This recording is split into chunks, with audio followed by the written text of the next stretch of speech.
বসুদেব সুতং দেবং কংসচানুরমর্দনং দেবকী পরমানন্দ কৃষ্ণং বন্দে জগদ্গুরুম।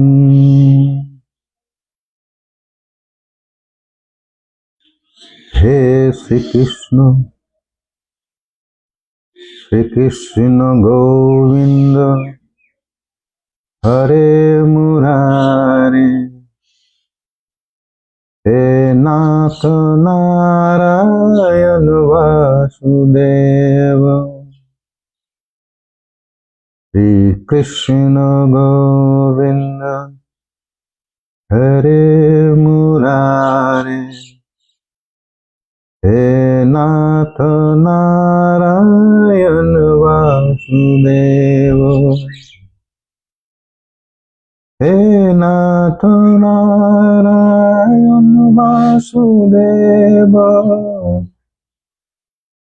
হে নাথ নারায়ণ বাসুদেব।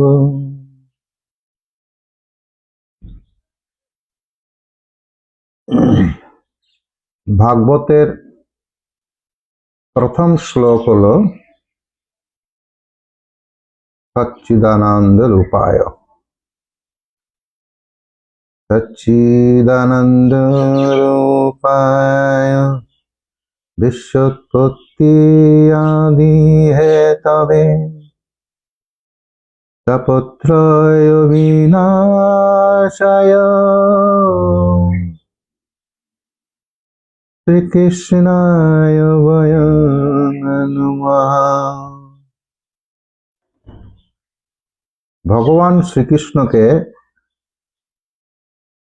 সচ্চিদানন্দ রূপায়, সচ্চিদ আনন্দ, সচ্চিদ আনন্দ তিনি সৎ, যিনি আছেন, ছিলেন এবং থাকবেন সবসময়, যিনি বর্তমান, তিনি হলেন সৎ। অসৎ হলো আমরা যা পৃথিবীতে যা দেখছি আশেপাশে জগতে, এটা আগে ছিল না, এখন আছে মনে হচ্ছে, প্রতীত হচ্ছে, আর পরেও থাকবে না। তাই পৃথিবীতে সবকিছু যা দেখছি আমরা সেগুলো অসৎ।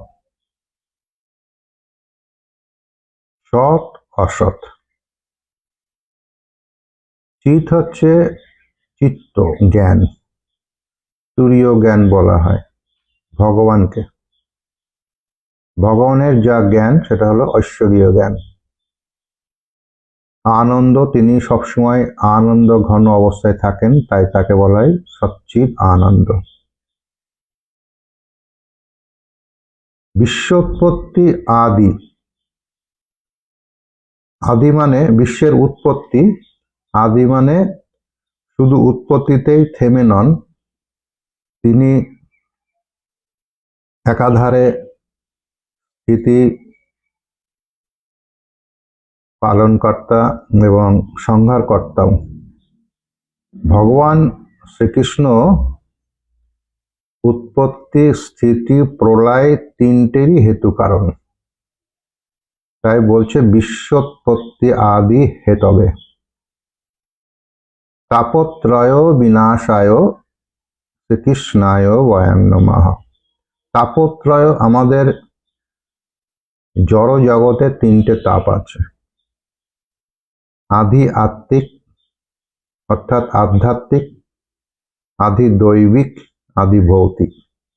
আধি আত্মিক যে তাপ, সেগুলো কি না, আমাদের দেহের ভিতরে যে আত্মাকে কষ্ট দেয়, যে বেদনা শরীরকে কষ্ট দেয়, যেমন পেট ব্যথা, মাথা যন্ত্রণা, জ্বর আদি, শরীরের ভিতরে যে সমস্ত আমাদের পীড়া বেদনা অনুভব হয়, সেটা বলছে আধ্যাত্মিক তাপ।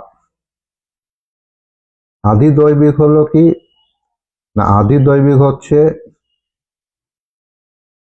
যেমন ভূমিকম্প, সুনামি, ঝড় তুফান, বৃষ্টি, খরা, যে প্রাকৃতিক দুর্যোগ, যেগুলো যে প্রাকৃতিক দুর্যোগের দরুন যে আমরা কষ্ট বা পীড়া অনুভব করি, সেটা হচ্ছে আদি দৈবিক। আদি ভৌতিক, আদি ভৌতিক অর্থাৎ কোনো ভৌত বস্তু দ্বারা বা অপর কোনো কারুর দ্বারা যদি আমরা পীড়া বা পীড়িত হই, পীড়া অনুভব করি, যেমন রাস্তাতে চলছি, পিছন দিক থেকেও সাইকেল বা গাড়িতে ধাক্কা দিল, বা দৌড়ে দৌড়ে যাচ্ছে তা ধাক্কা দিল, অথবা বিচ্ছুতে দংশন করলো, এই যে হঠাৎ অপর কর্তৃক যে আঘাত আমাদের দেহে লাগে, সেটা হচ্ছে আদি ভৌতিক। আমাদের তিনটে তাপ আছে, এই তিনটে তাপের জন্য বলা হয়, ইংরেজিতে ভালো কথা হচ্ছে টেনশন। সেটাকে যদি আমরা এইভাবে বলি, 10 প্লাস সান। 10 মানে 10, সান মানে সূর্য। সূর্য কিরণের তাপে আমরা এমনি উত্তপ্ত হই, সেই সূর্যের তাপ যদি 10 গুণ বর্ধিত হয়, অর্থাৎ 10 সানস, 10 প্রকার সূর্যের সম্মিলিত যে কিরণের তাপ উৎপন্ন হয়, সেই তাপকে ইংরেজিতে আমরা বলতে পারি টেনশন, অর্থাৎ উদ্বেগজনক অবস্থা। তাপত্রয় বিনাশায়, এই ত্রিতাপ যার দ্বারা বিনাশ হয়ে থাকে, তাকে আমরা সকলে প্রণতি জ্ঞাপন করি। শ্রীকৃষ্ণায় বয়ং নমঃ। ব্রহ্মসূত্রে ভগবান শ্রীকৃষ্ণকে ব্রহ্মা বলছেন, ঈশ্বরঃ পরমঃ কৃষ্ণ। ঈশ্বর হলেন, ভগবান কৃষ্ণ হলেন পরমেশ্বর। সচ্চিদানন্দ বিগ্রহ, তিনি হলেন সৎ, চিৎ, আনন্দ এবং বিগ্রহ। সৎ মানে এই বললাম নিত্যতা, তিনি ছিলেন, আছেন, থাকবেন, সব সময় যিনি বিদ্যমান, তিনি হচ্ছে সৎ। চিৎ জ্ঞান, হৃদয়ে যে জ্ঞান অনুভূত হয়, সেই জ্ঞান কোথা থেকে আসে? আমাদের সেই পরমাত্মা থেকে আসে। আনন্দ, তিনি আনন্দ ঘন, সবসময় আনন্দে থাকেন। রসবৈশা, তিনি রসের খাজান, ভান্ডার। বিগ্রহ, তিনি হলেন স্পিরিচুয়াল, দ্য স্পিরিচুয়াল বডি, তিনি হচ্ছেন চিন্ময় মূর্ত। অনাদি আদিহি গোবিন্দঃ সর্বকারণ কারণম। গোবিন্দ হলেন, ভগবান শ্রীকৃষ্ণ হলেন আদি এবং অনাদি, তিনি কেবল, আর কেউ নেই, সেই জন্য তাকে অদ্বৈত বলা হয়। সমস্ত কারণে কারণ হলেন ভগবান শ্রীকৃষ্ণ। ভাগবতে প্রথম শ্লোকে যেটা বলা হয়েছে, সচ্চিদানন্দের উপায় বিশ্বৎপত্তি আদি হেতবে তাপত্রয় বিনাশায় শ্রীকৃষ্ণায় বয়ং নমঃ। সেই শ্রীকৃষ্ণকে বলছে ব্রহ্মা সর্বকারণ কারণম, তিনি সত্যি হচ্ছে সমস্ত কারণের কারণ। তাই আমাদের চলুন আমরা সবাই শ্রীকৃষ্ণকে একবার প্রণতি জ্ঞাপন করি জগৎগুরু হিসাবে। তাই বলেছে, বসুদেব সুতং দেবং কংস চানুর মর্দনম দেবকী পরমানন্দং কৃষ্ণং বন্দে জগৎগুরুম। জগতের গুরু হলেন ভগবান শ্রীকৃষ্ণ। একেলেশ্বর কৃষ্ণ আর সব ভৃত্য, যারে যাইছে নাচাই সে, তাইছে করে নৃত্য। তো ভাগবতে বলছে বদন্তি তত্ত্ববিদাহ তত্ত্বম যত জ্ঞানম অদ্যাম তত্ত্বম যত জ্ঞানম অদ্বয়ম ব্রহ্মেতি পরমাত্মেতি ভগবান এতি শব্দতে। তিনি হচ্ছেন অদ্বৈত তত্ত্ব, ভগবান কৃষ্ণ। তত্ত্ববিদরা এই কথাই বলে থাকে। কেউ বলে ব্রহ্ম, কেউ বলে পরমাত্মা, আর কেউ বলে ভগবান। ব্রহ্মবিদরাই বলে ব্রহ্ম, তাই বলছে ব্রহ্মেতি। যোগীরা বলে পরমাত্মা, পরমাত্মেতি। আর ভক্তরা বলে ভগবান, ভগবানেতি শব্দতে। পরমাত্মেতি, ব্রহ্মেতি, পরমাত্মেতি, ভগবানেতি শব্দতে। তাই আমাদের সকলের সৎসঙ্গ করা উচিত। সৎসঙ্গ, সৎসঙ্গ কথাটির অর্থ সাধুর সঙ্গে, বৈষ্ণবদের সঙ্গে থাকা। এরকম একটা স্থূল আমরা সেই ধারণা নিয়ে জানি, কিন্তু সঙ্গ আর সাত এই দুটি কথা একটু আলাদা আছে। সাত মানে আমরা যেমন একে অপরের পাশাপাশি বসে কোনো হরি কথা, কৃষ্ণ কথা, ভাগবত কথা বা গীতা পাঠ আমরা শুনি, পাশাপাশি অবস্থানকালে যে পরিস্থিতি হয় সেটাই হলো সাত। সাত আর সঙ্গের মধ্যে সূক্ষ্ম পার্থক্য আছে। সঙ্গ হলো যিনি আমাদের চিত্তে বা হৃদয়ে গেঁথে যান। ভগবান কৃষ্ণের কথা যখন আমরা শুনবো, শ্রবণ করব, কর্ণ কুহরের মধ্যে প্রবেশ করে আমাদের হৃদয়ে যে একবার গেঁথে যাবে, সে সহজে বার হবে না। হৃদয়ে সুপ্ত অবস্থায় থাকলেও থাকবে, এক সময় না এক সময় ওটা প্রকট হবেই। সঙ্গ কথার অর্থ হলো হৃদয়ে অধিষ্ঠিত হওয়া, আর সাত কথার অর্থ হলো বাইরে, আমাদের দেহের বাইরে অধিষ্ঠিত হওয়া। সাতের সম্পর্ক হচ্ছে শরীরের সঙ্গে, আর সঙ্গের সম্পর্ক হচ্ছে মন বা হৃদয়ের সঙ্গে, চিত্তের সঙ্গে, আত্মার সঙ্গে। সাত আর সঙ্গের এই পার্থক্য। সাধুসঙ্গ সর্বশাস্ত্রে কয়, শ্রীলা সনাতন গোস্বামী বলছে লবমাত্র সাধুর সঙ্গে কৃষ্ণ প্রাপ্তি হয়। এই সনাতন গোস্বামীর কথাটি শ্রীলা কৃষ্ণদাস কবিরাজ গোস্বামী বলছে লবমাত্রের সাধুর সঙ্গে সর্বসিদ্ধি হয়। কথাটা কিন্তু শ্রীলা সনাতন গোস্বামীর কথা, তিনি বলেছেন কৃষ্ণ প্রাপ্তি হয়। আমরা জানি যে কৃষ্ণ প্রাপ্তি হলে সবকিছুই আমাদের পাওয়া হয়ে যায়, বাকি কিছু পাওয়ার জন্য অবশিষ্ট থাকে না। তাই বলছেন কৃষ্ণদাস গোস্বামী সর্বসিদ্ধি হয়। একই কথা, ভগবান শ্রীকৃষ্ণকে পেলে আর কিছু আমাদের প্রাপ্তির অবশিষ্ট থাকে না। তো কৃষ্ণ কথা একটা মজা আছে যে যত আমরা শুনবো হরিকথা বা কৃষ্ণ কথা, যা শুনবো তা আমাদের তৃপ্তি হয় না, মনে হয় যেন আরো খিদে বেড়ে যায়, আরো শুনি আরো শুনি। যেমন প্রহ্লাদ মহারাজ আমাদের বলেছেন যে আমাদের নববিধি আছে, সেই নববিধির যে কোনো 9টা করলে তো খুবই আমরা গর্বিত হব। সেই নববিধির যদি একটু যদি আমরা পালন করতে পারি, সেই বিধিটা দ্বারা যে ভক্তি উৎপন্ন হবে সেটা হলো উত্তমা ভক্তি। নববিধি কি? তিনি ভাগবতে বলেছেন, শ্রবণং কীর্তনং বিষ্ণুঃ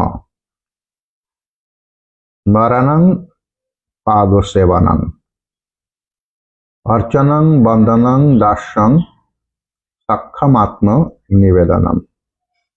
শ্রবণং প্রথমে শুনতে হবে, তারপরে গাইতে হবে।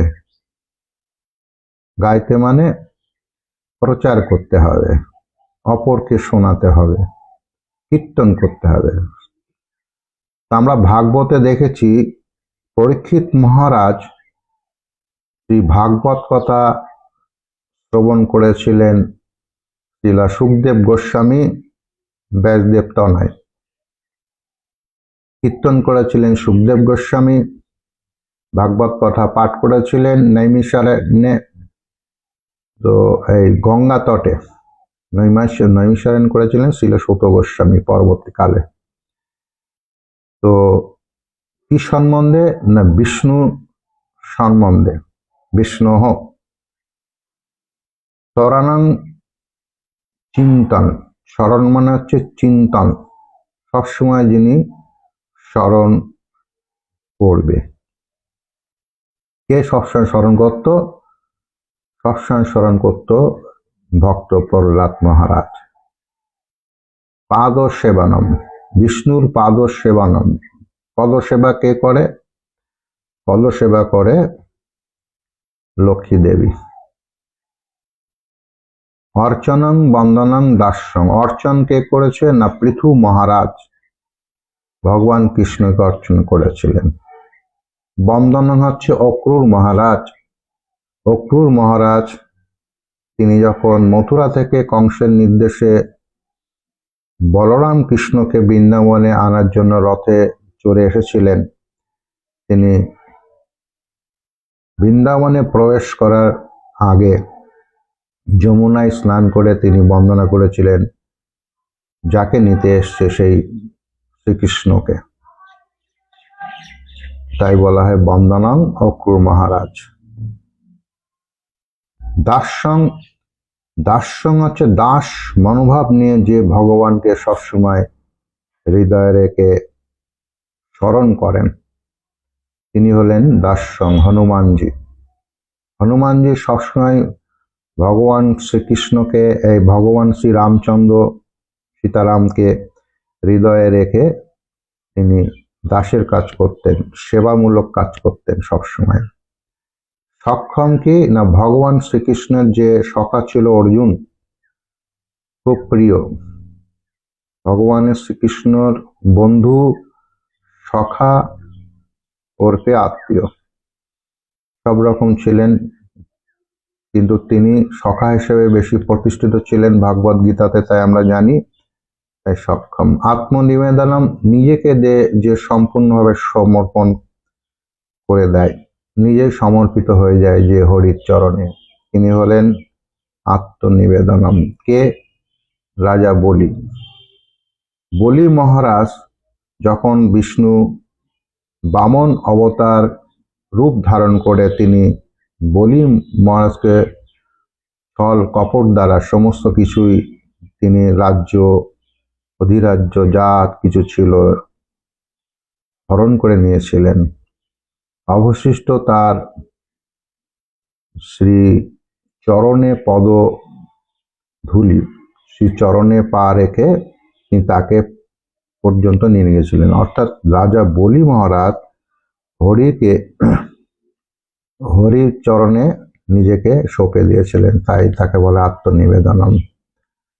তা এই যে 9টা বিধি বলা হলো, আমরা যদি এই নববিধির একটু যদি পালন করতে পারি ঠিক ঠিক করে, আমরা তো অনেক কিছু জানতে অজান্তে কৃষ্ণ বিমুখ হয়ে যায়, যেহেতু আমরা গৃহমেধি। তো সেই যা কৃষ্ণ বিমুখ যাতে হতে না পারি, তার জন্য যদি এই নববিধির একটাও যদি ঠিকঠাক মতো পালন করতে পারি, তবে আমাদের জীবন সার্থক হবে, শ্রীকৃষ্ণের চরণ কমলের কাছাকাছি পৌঁছাতে পারবো। তো এই হচ্ছে হরিকথা। ভিডিওটা বেশি বড় করব না। তো শেষে বলি যে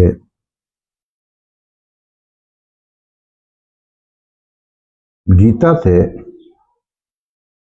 অর্জুন একসময় কৃষ্ণকে বলছিল যে কার্পণ্য দোষ উপহত স্বভাব, আমার যে কৃপণতা দোষ, এই স্বভাবের জন্য আমি তোমাকে প্রশ্ন করছি, জিজ্ঞাসা করছি, ধর্ম সম্বন্ধে মূঢ় চিত্ত হয়ে যেটা আমার পক্ষে শ্রেয়স্কর তুমি তাই আমাকে বলো, কেননা আমি তোমার এখন শিষ্যত্ব গ্রহণ করছি, তুমি যা উপদেশ প্রদান করবে করো। তাই গীতাতে আছে কার্পণ্য দোষ উপহত স্বভাব পৃচ্ছামি ত্বাং ধর্মসাং মূঢ়চেতা যৎ শ্রেয়স্যাৎ নিশ্চিতং ব্রূহি তৎমে শিষ্যস্তেহং সাধিমাং ত্বাং প্রপন্নম। ভগবান, এটা গীতার 2য় অধ্যায় 7 নম্বর শ্লোকে আছে। তিনি এখনই শুরুতেই বলছে আমি তোমার শিষ্য, তুমি যা আমার উপদেশ প্রদান করবে আমি তাই গ্রহণ করব। তাই আমরা অর্জুনের মতোই ভগবান শ্রীকৃষ্ণের সম্বন্ধে যে ভাগবতের কথা ব্যাসদেব গোস্বামী লিখে গেছেন, যেটা পাঠ করেছেন ছিল সুখদেব গোস্বামী, হ্যাঁ, তিনি খুব মিষ্ট ভাষায় যা মুখ থেকে বেরিয়েছে সেটা অমৃত স্বরূপ, খুব সুন্দর সুন্দর কথা বলেছেন কৃষ্ণকে নিয়ে। আর গীতাতে তো ভগবান স্বয়ং মুখ নিঃসৃত বাণী, যা স্বয়ং পদ্ম নাভস্য মুখপদ্মাদ্বি নিঃসৃতা, তিনি বলেছেন এই দুটি গ্রন্থে যদি আমরা সকালে একটা গীতা, সন্ধ্যাবেলায় এক ভাগবত পাঠ করি, তো আমার মনে হয় আমাদের মনটা রসে পরিপূর্ণ হবে, নিজেরা খুব তৃপ্ত হব, এটা বলতে অপেক্ষা রাখে না। হরে কৃষ্ণ।